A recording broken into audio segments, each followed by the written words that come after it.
ভালো লাগাটা সেদিনও ছিল। সুখের অভাব হবে না। মশারির বাইরে পা রাখলে মশা তো কামড়াবেই। শৈশব থেকেই 3টি জিনিস শেখা দরকার।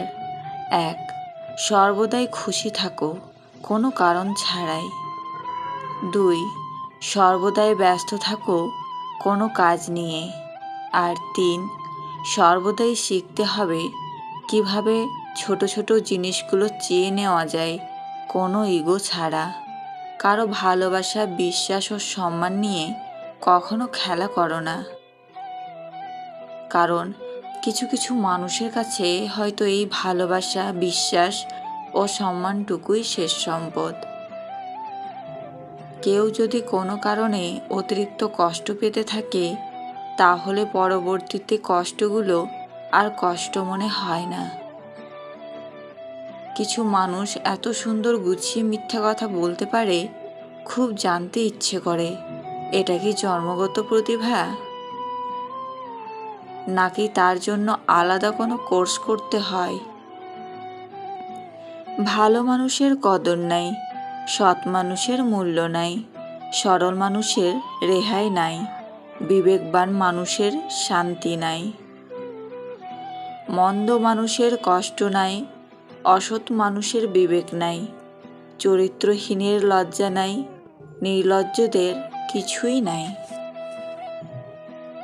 দুষ্ট লোকের মিষ্টতার অভাব নাই, মিথ্যেবাদী মানুষের মুখোশের শেষ নাই, বাটপার মানুষের ছলচাতুরির সীমা নাই, তবুও আমরা নামের মানুষ সবাই। জীবনে দুঃখ, হতাশা থাকবেই, তাই বলে জীবনটাকে হতাশার মধ্যে ডুবিয়ে রাখা ঠিক নয়। সময় থাকতেই চেষ্টা করুন ঘুরে দাঁড়ানোর, কেননা চেষ্টাই সফলতা বয়ে আনে। বাস্তব বড় কঠিন, তবুও মানুষকে মেনে নিতে হয়। জীবন এত জটিল, তবুও মানুষকে বেঁচে থাকতে হয়। ভালোবাসা বড় কষ্টের, তবুও মানুষকে ভালোবাসতে হয়। পৃথিবী এত মায়ার, তবুও তাকে ছেড়ে যেতে হয়। মৃত্যু এত যন্ত্রণার, তবুও তাকে বরণ করতে হয়। কেন জানেন? আসলে মানুষ পরিস্থিতির দাস। মায়া কমাতে শিখুন, কারণ অতিরিক্ত আবেগ একসময় আপনার সমস্ত হাসি কেড়ে নিতে পারে। হৃদয়ের গভীরে থাকা মানুষগুলোই তো হৃদয়ে আঘাত করে বেশি।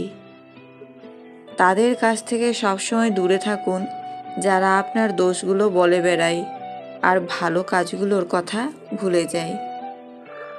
জনপ্রিয়তা থাকলে সমালোচনা হবেই, আর যোগ্যতা থাকলে মানুষ আপনাকে হিংসা করবেই। এগুলো নিয়ে মন খারাপ না করে সৎভাবে এগিয়ে যান। যারা আপনাকে ঘৃণা করে তাদের ঘৃণা করো না, কারণ তারাই সেই ব্যক্তি যারা মেনে নিয়েছে যে আপনি তাদের চেয়ে উত্তম। নারীরাও চায় পুরুষের শরীর স্পর্শ করতে, যখন একটা পুরুষ ওই নারীর হৃদয় স্পর্শ করতে পারে।